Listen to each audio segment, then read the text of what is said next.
Cerca de Mutina, las legiones de Marco Antonio, el general más leal de César, fueron aplastadas por un ejército del Senado. La ironía era cruel, una burla del destino grabada a fuego y sangre en los campos de la Galia Cisalpina, pues ese ejército senatorial estaba comandado por Octaviano, el propio heredero de César, su hijo adoptivo. La pregunta resonaba en los pasillos del poder en Roma y en las tiendas de campaña de los soldados. ¿Por qué el Senado envió al hijo de César a destruir a su más fiel partidario? ¿Y cómo este acto de manipulación, tan astuto en apariencia, se volvería contra ellos de la forma más sangrienta posible? La respuesta yacía en la soberbia de hombres como Cicerón, maestros de la oratoria que creían poder mover a los generales como piezas en un tablero de juego, sin entender que esas piezas tenían memoria, ambición y, sobre todo, legiones a su mando. La semilla de esta extraña alianza se había plantado en una Roma aún convulsa por el magnicidio. Tras la huida de los asesinos de César, Marco Antonio se había erigido como la figura dominante, el vengador natural. Pero su poder creciente asustaba al Senado. Fue entonces cuando apareció Octavio, un joven de 19 años, frágil en apariencia, pero con el nombre más poderoso de Roma como herencia. Cicerón vio en él la herramienta perfecta, un César para destruir a un César. Lo adularon, lo nombraron propretor, le dieron tropas, pensando que una vez que hubiera neutralizado a Antonio sería fácilmente descartable, un muchacho manejable sin la experiencia ni la malicia de los veteranos de la política romana. Graso error. Le dieron poder, legitimidad y un ejército. Le enseñaron a jugar sin sospechar que aprendería las reglas demasiado bien y que pronto escribiría las suyas propias. La campaña de Mutina fue la culminación de este plan. En el 43 a.C., los cónsules Vivio Pansa y Aulo Hirtio, apoyados por las tropas de un obediente Octaviano, marcharon contra Antonio. La primera sangre se derramó en la batalla de Forum Gallorum. Antonio, siempre audaz, intentó una emboscada contra las tropas de Pansa, creyendo que eran reclutas novatos. Pero se topó con veteranos endurecidos que, aunque rodeados, lucharon con ferocidad. Pansa cayó, herido de muerte, pero sus hombres resistieron lo suficiente. La suerte de Antonio se agotó cuando, en su retirada, se encontró de frente con las legiones de refresco de Hirtio, que destrozaron a sus hombres ya cansados. Días después, el 21 de abril, frente a los muros de Mutina, Hirtio y Octaviano lanzaron el ataque final. Los antoninos fueron derrotados de nuevo, pero la victoria tuvo un sabor amargo para el Senado, pues Hirtio, el segundo cónsul, también murió en combate. Con los dos cónsules muertos, el mando supremo de todos los ejércitos de la República en el norte de Italia recayó, por defecto, en el joven propretor, Octaviano. De repente, la herramienta del Senado se había convertido en un poder independiente, con 8 legiones veteranas bajo su control directo. Fue entonces cuando el Senado cometió su error fatal. Creyendo que el muchacho seguía siendo su marioneta, le ordenaron entregar sus ejércitos a Décimo Bruto, uno de los asesinos de César. Era una bofetada, una traición manifiesta. El Senado había revelado su juego, demostrando que su intención final era eliminar a todos los sucesores de César, tanto a su amigo como a su hijo. La respuesta de Octaviano no fue una queja, sino una acción. Marchó sobre Roma con sus legiones y con el apoyo forzado de un aterrorizado Cicerón, se hizo nombrar cónsul. La paradoja de Mutina se había resuelto.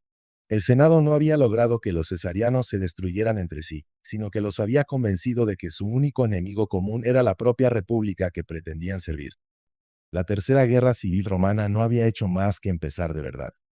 La historia, sin embargo, había comenzado meses antes, en una mañana fría y premonitoria. El día 15 de marzo, los idus de marzo, Cayo Julio César, dictador perpetuo, el hombre que había sometido la Galia y vencido en una sangrienta guerra civil, caminó hacia la curia de Pompeyo, donde el Senado se reunía temporalmente. Iba a discutir los últimos preparativos para su gran campaña contra el Imperio Parto, una expedición que prometía gloria y riqueza sin parangón para Roma. Pero el destino de César no estaba en las lejanas tierras de Oriente. Estaba allí, entre los mármoles y las togas de aquellos a quienes había perdonado, a quienes había elevado. Al entrar, un grupo de senadores lo rodeó. Eran rostros familiares, Casio, con su mirada resentida. Bruto, su protegido, con el rostro atormentado por un idealismo mortal. Y entonces, las dagas aparecieron. 23 puñaladas lo abatieron al pie de la estatua de su antiguo rival, Pompeyo. Los asesinos salieron del Senado gritando, autoproclamándose libertadores, convencidos de que habían salvado a la República de un tirano. Pero no habían matado a un hombre, habían matado una idea de paz y estabilidad, y en su lugar, habían desatado el caos. El alboroto llegó a oídos de Marco Antonio, su cocónsul y más fiel general. Corrió hacia la sala, pero ya era tarde. Se encontró con el cuerpo de su amigo y mentor yaciendo en un charco de sangre. La imagen, el silencio sepulcral que siguió a los gritos, la visión de los senadores con las manos manchadas, todo ello encendió en él una furia fría y calculadora. Mientras los asesinos intentaban, sin éxito, ganarse el favor del pueblo en el foro, Marco Antonio actuaba. Comprendió que la batalla no se libraría con discursos idealistas, sino con poder, dinero y el corazón de la plebe. Esa misma noche, en un acto de audacia increíble, se deslizó en el sagrado templo de Vesta, el hogar de las vírgenes vestales, y robó el testamento de César. Lo que leyó allí debió de ser un golpe para su orgullo. César no lo nombraba heredero principal. Eso no recaía en su sobrino nieto de 18 años, un tal Cayo Octavio. Sin embargo, el testamento también contenía un arma poderosa. César legaba una suma considerable de dinero a cada ciudadano de Roma. Antonio, leal a la memoria de César por encima de su propia misión herida, no destruyó el documento. Sabía que era la llave para vengar su muerte. Se acordó una tregua incómoda, una paz frágil para permitir un funeral de estado para el hombre que había gobernado el mundo conocido. En el foro se levantó una pira gigantesca. Miles de ciudadanos se congregaron con el ánimo dividido entre el alivio y el dolor. Fue entonces cuando Marco Antonio jugó su carta maestra. Mientras las llamas comenzaban a lamer la madera, se leyó el testamento. Al escucharse la generosa donación a la plebe, un murmullo recorrió la multitud, que pronto se convirtió en un rugido de rabia. El pueblo, que hasta entonces había dudado, ahora veía a César no como un tirano, sino como su benefactor asesinado. La respuesta fue visceral. Los ciudadanos comenzaron a arrojar a la pira todo lo que tenían a mano. Muebles, ropas, cualquier cosa que pudiera arder, como si quisieran que ese fuego de gratitud y furia nunca se apagara. El dolor se transformó en clamor de venganza. Los libertadores, Bruto, Casio y los demás, vieron cómo su plan se desmoronaba. La opinión pública, esa bestia impredecible, se había vuelto contra ellos. Tuvieron que huir de Roma, la ciudad que pretendían haber salvado, ahora una trampa mortal para ellos.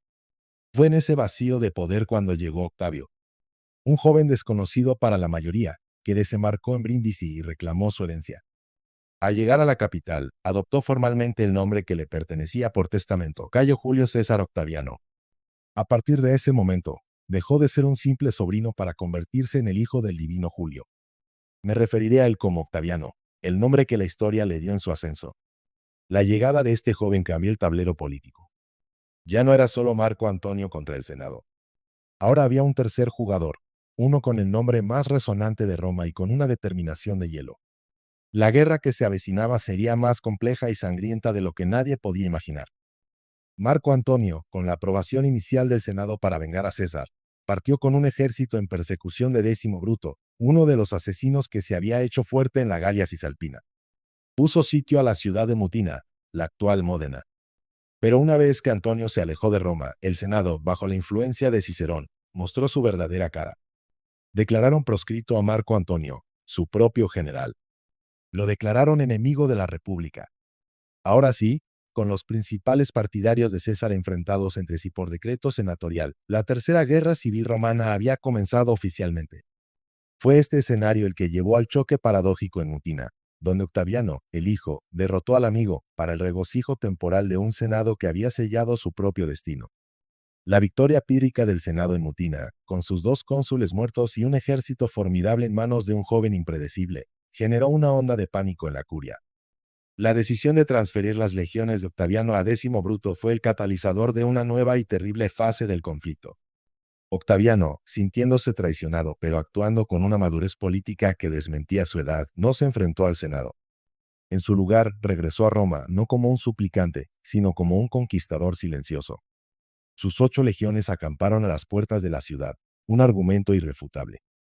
Con el apoyo pragmático de Cicerón, quien probablemente vio en él un mal menor o la única forma de salvar su propia vida, Octaviano fue nombrado cónsul. A los 20 años, había alcanzado la cima del cursus honorum, no por méritos y servicio, sino por la fuerza de las espadas. Mientras tanto, en el este, los verdaderos cerebros del magnicidio, Marco Junio Bruto y Cayo Casio Longino, no habían estado ociosos. Lejos de las intrigas de Roma, estaban construyendo una base de poder formidable. Bruto se había hecho con el control de Macedonia, obligando al propretor a rendirse y reuniendo bajo su mando 8 legiones. Casio, el veterano superviviente de la desastrosa batalla de Carras, un hombre que conocía la derrota y la supervivencia, había reunido 12 legiones en Siria. Juntos, representaban una fuerza militar masiva, 19 legiones de republicanos convencidos, preparándose para la inevitable confrontación. Casio incluso envió un mensaje a Cleopatra, la reina de Egipto, solicitando tropas y víveres. La astuta reina se negó, alegando pobreza en su reino. La verdadera razón era que Egipto ya había elegido su bando. En secreto, había decidido apoyar con su flota a los herederos de César. El escenario para una guerra a escala mundial estaba listo. Con Octaviano como cónsul, la presión popular exigía una cosa por encima de todo: la venganza por la muerte del divino Julio. Su primer acto fue ejecutar la orden contra Décimo Bruto, quien fue capturado y asesinado en la Galia. Pero los objetivos principales seguían siendo Casio y Bruto en Grecia. Octaviano, en una muestra de pragmatismo brutal, comprendió que no podía enfrentarse solo a los republicanos y, al mismo tiempo, mantener a raya a Marco Antonio y a Lépido, otro poderoso general cesariano que controlaba España. Decidió que era hora de dejar a un lado las rencillas. En noviembre del 43 a.C., los tres hombres se reunieron en una pequeña isla en un río cerca de Bolonia. Allí, Marco Antonio, Octaviano y Lépido formaron una alianza que cambiaría la historia: el Segundo Triunvirato. No era una simple alianza política, sino una magistratura oficial, una dictadura de tres hombres con poder absoluto para reorganizar el Estado. El primer acto del triunvirato no fue marchar a la guerra, sino asegurar la retaguardia de la manera más despiadada imaginable. Cada uno de los tres redactó una lista de nombres, enemigos personales, rivales políticos o simplemente hombres ricos cuyas fortunas eran necesarias para pagar a sus inmensos ejércitos. Estas listas se fusionaron, creando una lista de proscritos con los nombres de 300 senadores y 2000 equites. Ser incluida en la lista era una condena a muerte. Se desató una época de terror en Roma. Escuadrones de la muerte recorrían las calles, cazando a los condenados. Sus bienes eran expropiados, sus cabezas cortadas y exhibidas en el foro. El primero de la lista, por insistencia de Marco Antonio, fue Cicerón. El gran orador, el hombre que había intentado jugar con todos los bandos, fue alcanzado por los asesinos de Antonio mientras intentaba huir. Su cabeza y sus manos, las manos que habían escrito los discursos incendiarios contra Antonio, fueron clavadas en la tribuna del foro, un mensaje macabro para cualquiera que osara oponerse a los nuevos amos de Roma. Con la retaguardia asegurada en un baño de sangre, los triunviros estaban listos para cruzar el mar y enfrentarse al último bastión de la República. El escenario para el enfrentamiento final se fijó en el norte de Grecia, cerca de la antigua ciudad de Filipos. En el otoño del 2042 a.C., los ejércitos más grandes que el mundo romano había visto se congregaron para una batalla que decidiría el futuro de su civilización. Por un lado, los triunviros, Marco Antonio y Octaviano, que habían cruzado el Adriático con 28 legiones. Haciendo un cálculo conservador, si cada legión, mermada por batallas pasadas, contaba con unos 5.000 hombres, estamos hablando de 140.000 legionarios, a los que habría que sumar decenas de miles de tropas auxiliares de caballería e infantería ligera. Era una fuerza colosal, un río de acero y músculo fluyendo por la vía Egnatia. Enfrente, atrincherados en una posición defensiva casi inexpugnable, los esperaban Bruto y Casio. Tenían bajo su mando 19 legiones, unas 17 en la línea de batalla principal, sumando quizás unos 85.000 legionarios, además de sus propias fuerzas auxiliares. Se habían posicionado estratégicamente al oeste de Filipos. Su flanco derecho estaba protegido por unas colinas escarpadas, mientras que el izquierdo se apoyaba en unas marismas que se consideraban infranqueables. Además, habían construido una formidable línea de fortificaciones con una empalizada y un foso conectando sus dos campamentos separados. Bruto estableció su campamento al norte y Casio al sur. Los triunviros establecieron su propio campamento frente a ellos. Octaviano de cara a Bruto y Marco Antonio frente a Casio. En total, en ese pequeño rincón de Macedonia, más de 200.000 hombres, la élite militar del mundo romano, estaban a punto de luchar hasta la muerte. Durante días, la tensión fue palpable. Marco Antonio, impaciente y agresivo por naturaleza, sacaba a su ejército a la llanura en formación de batalla cada mañana, desafiando a los republicanos. Pero Bruto y Casio no mordían el anzuelo. Su plan era defensivo. Sabían que los triunviros estaban en territorio enemigo, con líneas de suministro largas y vulnerables. El tiempo, pensaban, jugaba a su favor. Pero Antonio no era hombre de esperar. Si el enemigo no salía de sus defensas, él encontraría la manera de romperlas. El 3 de octubre, harto de la inacción, Antonio puso en marcha un plan audaz y arriesgado. En secreto, desvió parte de sus fuerzas hacia el sur, con órdenes de encontrar un paso a través de las marismas supuestamente infranqueables. Su objetivo: rodear el flanco de Casio y atacar su campamento por la retaguardia. La maniobra era peligrosamente similar a la que Escipión el Africano había usado en Cartago Nova, un eco de la genialidad táctica de la historia romana. Las tropas de Antonio, avanzando con sigilo por el terreno pantanoso, lograron encontrar un camino. Cuando comenzaron a construir una calzada para asegurar el paso, Casio se percató del movimiento. Inmediatamente, ordenó a parte de su ejército que se desplazara al sur para detener la maniobra de flanqueo. Al ver que la sorpresa se había perdido y que el ejército de Casio se dividía, Antonio tomó una decisión fulminante. Lanzó a todo su ejército a una carga frontal masiva contra las fortificaciones de Casio. El ataque fue de una ferocidad inaudita. Las tropas de Casio, sorprendidas por el asalto frontal mientras intentaban contener el flanqueo, no pudieron resistir. Las legiones de Antonio rompieron sus líneas, tomaron el campamento y destruyeron sus defensas. El flanco sur republicano se había derrumbado. Mientras tanto, en el sector norte ocurría algo completamente diferente. Las tropas de Bruto, al ver el ataque de Antonio y quizás llevadas por un exceso de ardor combativo, cargaron contra las legiones de Octaviano. Su ataque fue desorganizado, sin una orden clara, pero la pura violencia de su embestida fue suficiente. Las legiones de Octaviano, sorprendidas y quizás de menor calidad que las de Antonio, se rompieron y huyeron en desbandada. El propio Octaviano, que estaba enfermo ese día, apenas escapó. Los hombres de Bruto, en una victoria aplastante, tomaron el campamento de los triunviros. Pero aquí cometieron un error fatal. En lugar de girar y atacar la retaguardia del ejército de Antonio, que estaba ocupado saqueando el campamento de Casio, o de perseguir a las tropas de Octaviano para aniquilarlas, se entregaron al pillaje. Se dispersaron por el campamento enemigo, buscando botín, rompiendo toda disciplina militar. El día terminó en un extraño empate táctico, inclinado incluso hacia los republicanos en términos de bajas. Los triunviros habían perdido cerca de 18.000 hombres, mientras que los republicanos solo 9.000. Pero la guerra no se gana solo con números. Casio, observando la batalla desde la Acrópolis de Filipos, no podía ver el campo de batalla completo. Vio la derrota de sus propias legiones y la toma de su campamento. Vio el polvo y la confusión, y en la distancia, vio a los hombres de Bruto en el campamento de Octaviano. En la niebla de la guerra, interpretó su victoria como una derrota total. Pensó que Bruto también había sido aplastado. Desesperado, creyendo que la causa de la libertad por la que había asesinado a su amigo César estaba perdida, ordenó a su liberto que lo matara con la misma espada que había usado contra el dictador. Cuando Bruto, victorioso en su flanco, se enteró de la muerte de su compañero, quedó devastado. El último de los verdaderos romanos, lo llamó y supo que, a pesar de la ventaja táctica, había sufrido una pérdida irreparable. Para colmo de males, ese mismo día, una gran flota triunvira que transportaba 2 legiones de refuerzo fue interceptada y aniquilada en el mar Jónico por la armada republicana. Los triunviros estaban ahora completamente aislados en Grecia. La primera batalla de Filipos había terminado, pero la guerra por el alma de Roma pendía de un hilo. El silencio que siguió a la primera batalla de Filipos fue más tenso que el fragor del combate. Durante casi 3 semanas, los 2 ejércitos permanecieron frente a frente, lamiéndose las heridas. Bruto, ahora al mando único del ejército republicano, se encontraba en una posición aparentemente ventajosa. Su ejército estaba intacto, su moral alta tras la victoria en su sector, y su flota controlaba el mar, asegurando un flujo constante de suministros desde el este. Por el contrario, los triunviros estaban en una situación desesperada. Aislados, con sus refuerzos destruidos y sus líneas de suministro cortadas, el hambre comenzaba a hacer mella en sus campamentos. El tiempo, lógicamente, parecía estar del lado de Bruto. Su estrategia era clara: esperar. Dejar que el hambre y la desmoralización destruyeran al enemigo sin arriesgar otra batalla campal.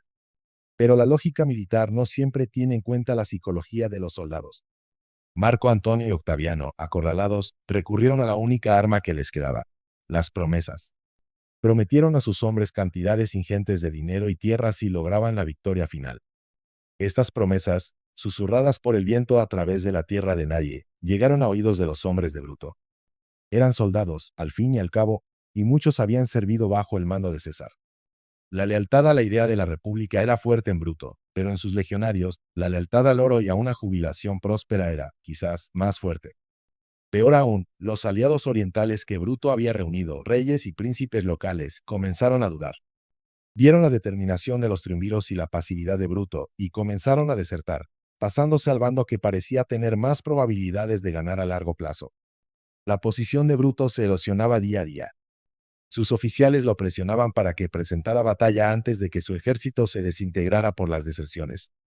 Atrapado entre su prudencia estratégica y la impaciencia de sus hombres, Bruto se vio forzado a actuar. Los triunviros, mientras tanto, habían maniobrado hábilmente. Ocuparon algunas de las posiciones que antes pertenecían a Casio, pivotando el campo de batalla 90 grados. El 16 de noviembre del 2042 a.C., Bruto, cediendo a la presión, finalmente sacó a su ejército de sus defensas y presentó batalla. Octaviano y Antonio aceptaron de inmediato. Para proteger sus campamentos, Octaviano había dejado una retaguardia de 4 legiones. El resto de las fuerzas, en ambos bandos, avanzaron una contra la otra en la llanura entre los campamentos. Esta vez no hubo sutilezas tácticas ni maniobras de flanqueo. Los ejércitos avanzaron y casi sin intercambiar proyectiles, sin lanzarlos pila, se lanzaron directamente a la carga. Fue una carnicería, una lucha cuerpo a cuerpo desde el primer momento. El choque fue de una brutalidad indescriptible. Por un tiempo, las líneas se mantuvieron, 2 mulos de escudos y espadas empujando, acuchillando y muriendo. Pero las legiones de los triunviros, compuestas por los veteranos más duros de César y motivadas por la desesperación y la codicia, lucharon con una ferocidad sobrehumana. Lentamente, la línea de Bruto comenzó a ceder. Primero retrocedieron unos pasos, luego metros. Los centuriones republicanos gritaban, intentando mantener la cohesión, pero la presión era insoportable. Al ver flaquear al enemigo, los triunviros duplicaron sus esfuerzos, empujando con todo su peso. Finalmente, la línea republicana se quebró. El centro cedió y en cuestión de minutos, lo que era un retroceso ordenado se convirtió en una huida caótica. El ejército republicano se desintegró, con los soldados huyendo en pánico hacia las montañas cercanas, perseguidos y masacrados por la caballería triunvira. Bruto logró escapar con los restos de 4 legiones y se refugió en las colinas. Pero sabía que era el fin. Su ejército estaba destrozado, su causa perdida. Rodeado por el enemigo, sin esperanza de escapar, reunió a sus últimos oficiales leales. No iba a permitir que lo capturaran, que lo exhibieran en un triunfo en Roma como un trofeo. Fiel a su ideal estoico, decidió que la muerte era preferible a la deshonra. Le pidió a uno de sus amigos que le sujetara la espada, y él se arrojó sobre ella. Con su muerte, la última llama de la República Romana se extinguió en una colina olvidada de Grecia. La segunda batalla de Filipos había dejado unos 20.000 muertos por bando, una cifra espantosa. La guerra por vengar a César había terminado. Los triunviros eran los amos indiscutibles de Roma. La victoria total en Filipos no trajo la paz, solo un nuevo reparto de un mundo exhausto por la guerra. Con los asesinos de César muertos, la razón de ser del triunvirato había desaparecido, y las tensiones internas, especialmente entre el astuto Octaviano y el poderoso Marco Antonio, comenzaron a aflorar. Sin embargo, antes de poder enfrentarse entre sí, debían solucionar los problemas que asolaban el Estado romano. El más acuciante era Sexto Pompeyo, el hijo del gran Pompeyo, quien, aprovechando el caos, se había hecho con el control de Sicilia con una flota formidable. Desde allí, actuaba como un rey pirata, interceptando los vitales envíos de grano a Roma y amenazando con matar de hambre a la capital. Atacar Sicilia era casi imposible debido a su supremacía naval. Así, en el 39 a.C., se llegó a un acuerdo pragmático, el Pacto de Miceno. Los triunviros se reunieron con Sexto Pompeyo y pactaron una paz. A cambio de que Sexto detuviera la piratería, protegiera el comercio y garantizara el abastecimiento de grano a Roma, se le reconocería su control sobre Sicilia, Córcega, Cerdeña y el Peloponeso. Era una tregua, no una solución, pero dio a los triunviros el respiro que necesitaban para consolidar su poder y repartirse formalmente el mundo conocido entre ellos. La división reflejaba el poder real de cada uno. Lépido, el miembro más débil del triunvirato, recibió el control de África. Octaviano, cuya base de poder estaba en Italia y en las legiones occidentales, se quedó con la propia Italia, la Galia, Hispania y Lidia, el corazón del imperio.